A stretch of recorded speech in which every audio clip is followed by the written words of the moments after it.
దండం పెట్టుకో దేవుడికి. నీ ఫోన్ నా దండం పెట్టుకో. నువ్వు దండం మా అమ్మ ఏం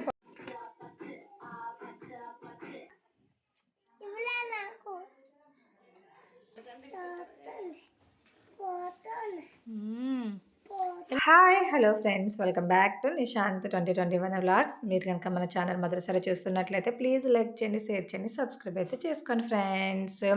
అందరికీ ముందుగా అయితే సంక్రాంతి శుభాకాంక్షలు ఫ్రెండ్స్. ఈరోజు అయితే సంక్రాంతి రోజైతే ఈ ముగ్గు వేసాను కదా, దీనికి రంగోలి రుద్దుదాం అనుకున్నాను. కాకపోతే నాకు అంత టైం అయితే లేదనమాట. ఎందుకు వేసినా, అంత కష్టపడి వేసినా మా పిల్లలు అయితే వెంటనే తొక్కేస్తారు, లేకపోతే వాటర్ ఏదైనా పోసేస్తారనమాట. ముగ్గే తెలగొంత కామెంట్ బాక్స్లో అయితే కామెంట్ చేయండి మర్చిపోకండి ఫ్రెండ్స్. సంక్రాంతి అంటేనే రంగోలీ డిజైన్స్ అనమాట. ఫుల్గా వాకిలంతా ముగ్గులతో అయితే నింపేశాను అనమాట. నేనైతే మామూలు టైంలో అన్ని ఎక్కువైతే వేయను, కాకపోతే పండగ అంటేనే ఫుల్గా అయితే నింపేస్తూ ఉంటాను అనమాట ఎప్పుడు కూడా. ఇక్కడైతే నేను బంతిపూలతో తోరణాలు అయితే కడదాం అనుకున్నాను అనమాట. వాకిలకి అయితే అదే దారమందాలు ఉంటాయి కదా, గుమ్మలకైతే పసుపు కుంకుమ పెట్టేసి ఇలా ముగ్గులు అయితే పెట్టేశాను ఫ్రెండ్స్. ఇక్కడ బంతిపూలు అయితే తోరణాలు కడదాం అనుకున్నాను అనమాట. కాకపోతే మా నాన్నగారు బంతిపూలు తీసుకురాలేదని చెప్పేసి నా దగ్గర ఉన్న ఇలా రెడీమేడ్ బంతిపూలు అయితే ఇలా డెకరేషన్ అయితే చేస్తాను అనమాట. ఎందుకు ఎంత చేసినా మా పిల్లలు ఎంతసేపు అయితే ఉండరనమాట, ఉంచరు. పండగ కాసేపైనా ఉంచమని చెప్పేసి నేనైతే ఇలా చేశాను. లోపలైతే ముగ్గులు వేసాను. మనం పూజ చేసే ఉంటుంది కదా పీట, దానికి కూడా పసుపు కుంకుమ అయితే పెట్టేసి ముగ్గులు అయితే వేస్తాను ఫ్రెండ్స్. అక్కడ పెద్దలకి ఉంటుంది కదా పసుపు కుంకుమ రాసి, దానికి కూడా చేశాను అనమాట. పసుపు కుంకాలు శుభ్రంగా కడిగేసి అన్నీ అరేంజ్ చేస్తాను అనమాట. మా నాన్నగారు అయితే పూజ చేస్తారు, మేమైతే ఎవరూ చేయము. ఇది సంక్రాంతి టైంలో చాలా పూజలు, పండగ టైంలో అయితే మా నాన్నగారే చేస్తారనమాట. బాగా పూజ చేస్తారని చెప్పేసి ఇక్కడ మా బొడ్డోడు చూడండి బొట్టు పెట్టమన్నాడు ముందు. బొట్టు పెడితే ఏమొచ్చి తర్వాత ఏమనుకున్నాడు ఏంటో తెలియదు. చూడండి ఎలా చెరిపేసుకుంటున్నాడో. ఫోటో తీస్తాను, వీడియో తీస్తాను అనేటప్పటికి ఫోటో అయితే చెరిపేసుకుంటున్నాను అనమాట. ఇక్కడ నేనైతే పండుగ రోజు శారీ కట్టుకొని ఇలా ఫ్లవర్స్ అయితే పెట్టుకుందామని చెప్పేసి కుట్టి పక్కనైతే పెట్టుకున్నాను అనమాట. ఎంత ఎక్కువైతే వచ్చాయి, కాకపోతే అందరం ఎక్కువ మంది ఉన్నాం కదా, కొద్దిగా పంచుకున్నాం అనమాట. ఇక్కడ తెలిసిందే కదా, పండగ వస్తే చాలు మా అమ్మగారు కట్టెల పొయ్యి అయితే ముట్టిస్తారు. వంట అంతా కట్టెల పొయ్యి మీద వండుతారు. ఎందుకంటే చాలా వంటలు ఉంటాయి కదా, అందరికీ వండి పెట్టాలి. వాళ్ళకి కావాల్సిన ఎవరు ఏం కోరితే అదే వండి పెడతారనమాట. ఇక్కడ బూర్లు అయితే ఫస్ట్ వేసి ఇచ్చారనమాట. మాల్లో పెట్టమని నాకైతే ఇచ్చారు.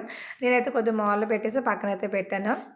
ఇకోట్స్ ఫ్రెండ్స్, ఇక్కడ మా నాన్నగారు అయితే పూజ అయితే కంప్లీట్ అయితే చేస్తారనమాట. నేనైతే బయట ఉన్నాను, ఎందుకంటే మా పిల్లలు తెలిసిందే కదా, లోపల వచ్చారు అంతా ఖరాబ్ చేసేస్తారనమాట. మా నాన్నగారిని ప్రశాంతంగా పూజ అయితే చేయనీరని చెప్పేసి మా పిల్లల్ని తీసుకొని వేరే రూమ్లో అయితే కూర్చున్నాను. ఎందుకంటే వాళ్ళు సరిగ్గా పూజ చేయనీరనమాట, అన్నీ కలిగేస్తూ ఉంటారు, ఎక్కడ ఏది ఉంచరని చెప్పేసి నేను బయట ఉన్నాను. మా నాన్నగారు పూజ అంతా కంప్లీట్ అయిపోయిన తర్వాత నేను లోపలికి వచ్చి ఏంటి చేశారు ఏంటన్నది వీడియో అయితే తీస్తున్నాను ఫ్రెండ్స్. ఇలాగ పెద్దలకైతే ఉపారం అయితే పెట్టారనమాట. తెలిసిందే కదా, కలగూర పసుపు ముద్దపప్పు అయితే కంపల్సరీ పెడతారు. అలాగే మా నాన్నగారు ఈసారి చాలా ఐటమ్స్ అయితే పెట్టారనమాట. గాజులు, బొట్టు బిళ్ళలు, అంటే ఇంకా తెలిసిందే కదా, అన్నీ పెద్దలు ఉంటారు కదా, వాళ్ళు పెట్టుకుంటారు కదా అని చెప్పేసి అందరికీ అయితే అన్నీ పెట్టారనమాట. ఇక్కడ బట్టలు విడివిడిగా పెట్టారనమాట. అది ఏంటో అన్నది నేను అడగలేదు, మరి ఎందుకు ఇలా విడివిడిగా పెట్టారో. చాలా కొత్త బట్టలు అయితే తీస్తాం ఈసారి అయితే. నేను వీడియో అయితే పోస్ట్ చేయలేదు, అలాగే ఉండిపోతుంది అలాగా. ఇక్కడ మా పెద్దోడిని అయితే తీసుకొచ్చానమాట. వాడు కద్దు నీట్గా ఉండి దండం పెట్టుకుంటాడేమో అని చెప్పేసి నేను ఫస్ట్ దండం పెట్టేసుకున్నాను. మా పిల్లల్ని కూడా ఒక్కొక్కరు తీసుకొచ్చి దండం పెట్టేసి వాళ్ళే వేరే రూమ్లో పెట్టాను. ఇక్కడ మా పెద్దోడిని అయితే తీసుకొచ్చి మళ్ళీ దండం పెట్టుకోమంటే వాడైతే పెట్టుకుంటున్నాడు. నేను ఏం చెప్తే అదే చెప్తున్నాడు అనమాట. వాడికి తెలియదు కదా, నేను ముందు ఏం చెప్తే అది చెప్తా ఉంటానమాట. చాలాసేపు అయితే అలా చూస్తూ ఉండిపోయాడు అనమాట. అక్కడ ఏమొచ్చి నెయిల్ పాలిష్ ఉందనమాట, అది తీసేసుకుంటున్నాడు వచ్చి.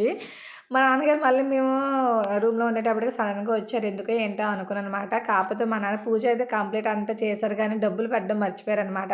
మా నాన్న ఎప్పుడు కూడా ఇలా సంక్రాంతి టైంలో మూలని వచ్చిన వాళ్ళకి ఇలా అమౌంట్ అయితే కొద్దిగా అమౌంట్ పెడతా ఉంటారనమాట. మరి ఏంటో తెలియదు, వాళ్ళు తీసుకోమన్నా తెలియదు, వాళ్ళు వచ్చి రావడానికి ఛార్జీలు అనే తెలియదు మరి నాకు. ఇలా పెడతా ఉంటారు, అవి మేమే తీసేసుకుంటాము, పని చేసుకుంటాం అనమాట.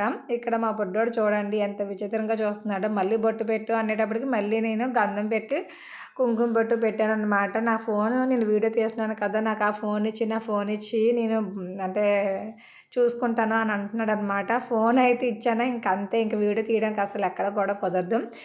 ఆఫ్టర్‌నూన్ అయితే లంచ్ టైమ్ అయింది ఫ్రెండ్స్. ముద్దపప్పు, బూరెలు అండ్ కలగూర తెలిసిందే కదా! పెద్దలకి ఎప్పుడు కలగూర కలిపేసి పెడతాం కదా! మేమైతే ఫస్ట్ మా పిల్లలందరికీ తినిపించేసి ముగ్గురికి పడుకోబెట్టేసి నేనైతే తినడం మొదలెట్టాననమాట. చాలా అయితే ఆకలేసేస్తుంది. అందుకే కొద్దిగా ఎక్కువే యేసుకున్నాను.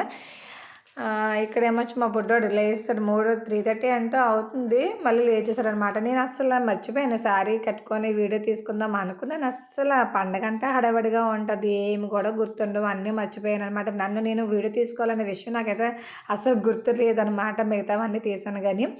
ఐ హోప్ నేను తీసిన వీడియో మీకు నచ్చినట్లయితే ప్లీజ్ లైక్ చేయండి, షేర్ చేయండి, సబ్స్క్రైబ్ అయితే చేయడం మర్చిపోకండి ఫ్రెండ్స్. ముందుగా ఒక లైక్ అయితే ఇచ్చేసుకోండి ఫ్రెండ్స్. ఓకేనా? Bye bye.